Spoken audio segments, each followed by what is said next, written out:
ये हमारा तीसरा भाग है और हम चर्चा कर रहे हैं। यहाँ तक हमने हमारी 2 क्लासों में कंप्लीट कर लिया है डिटेल में और काफ़ी अच्छे से। अब हमको बात करनी कुछ डेफिनेशंस को लेकर। देखना, पूर्ववर्ती और अनुवर्ती क्या होता है? पूर्ववर्ती और अनुवर्ती क्या होता है? पूर्ववर्ती होता है जो नदियाँ हिमालय के निर्माण से पहले अपनी जगह पे खड़ी थी। मतलब हम कह सकते हैं कि राहगीरों ने राहें बदलनी है, वो बदलते रहेंगे, लेकिन पेड़ अपनी जगह खड़े हैं और खड़े रहेंगे, इस तरह की बात है।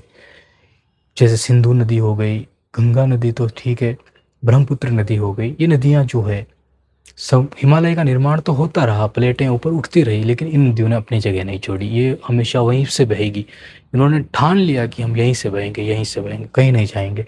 और नहीं जाने के कारण गहरे गहरे गार्ज बन गए, लेकिन इन नदियों ने अपने रास्ते नहीं छोड़े और आज हम उनको टनल बोल देते हैं, टनल बना लेते। टनल तो ठीक गुफाएं बनती है, लेकिन दर्रे रास्ते, तंग रास्ते, वो तंग रास्ते जो होते हैं, कभी आर्मी घुस जाती है, हमला कर देती है, कभी सरकारें समझौता करके वहाँ पर रास्ते बनाती है, व्यापार करती है, कभी विदेशी लोग भारत में आते हैं, उन रास्तों से सारी चीज़ें हुई, इतिहास से चल के वर्तमान तक सारी चीज़ें होती रहती है।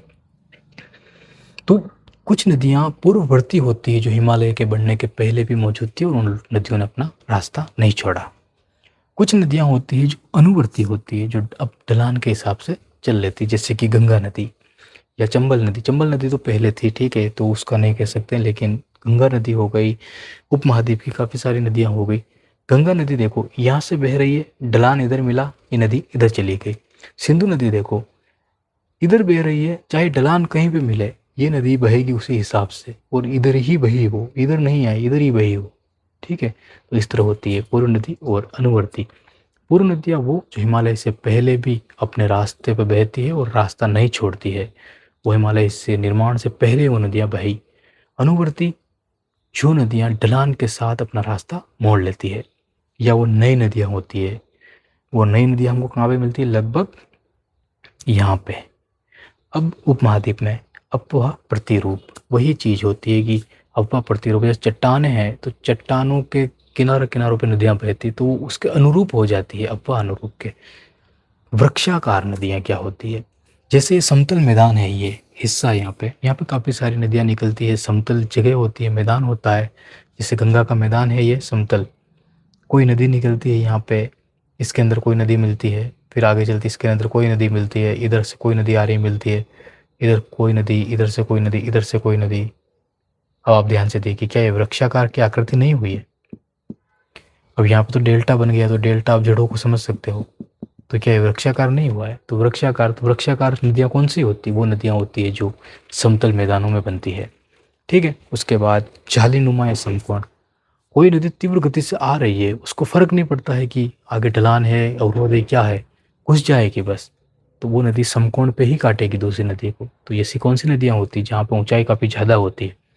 ऊंचाई कहाँ पे होती है? हिमालय के अंदर काफ़ी ज़्यादा ऊंचाई होती है। तो समकोण वाली नदियाँ जो मिलेगी वो हिमालय की नदियों को हम कहेंगे, और बाकी दूसरी नदियों को जो है वो हम क्या कहेंगे उनको? हाँ, ये वाला पॉइंट हमारा वृक्षाकार कहेंगे। आर्य प्रतिरूप और अभी केंद्रीय प्रतिरूप। शुरुआती दौर में भी हमने गुम्बद की बात की थी। जब एक गुम्बद से नदियों को पानी डाला जाता है, काफ़ी सारे हिस्सों में चली जाती है, जैसे अमरकंटक की पहाड़ी, उसको तो हम कहेंगे आर्य प्रतिरूप, मतलब एक ही जगह से काफ़ी ज़्यादा दिशाओं में नदियों का बह जाना या चले जाना। अभी केंद्रीय प्रतिरूप, जयपुर की सांबर झील में कितनी नदियाँ आके मिलती है? छोटी छोटी ही भले ही सही, लेकिन कितनी नदियाँ आके मिलती है उस एक झील के अंदर? वो होता है अभी केंद्रीय। मणिपुर की लोहतक झील के अंदर कितनी नदियाँ आके मिलती है? वो होता है अभी केंद्र।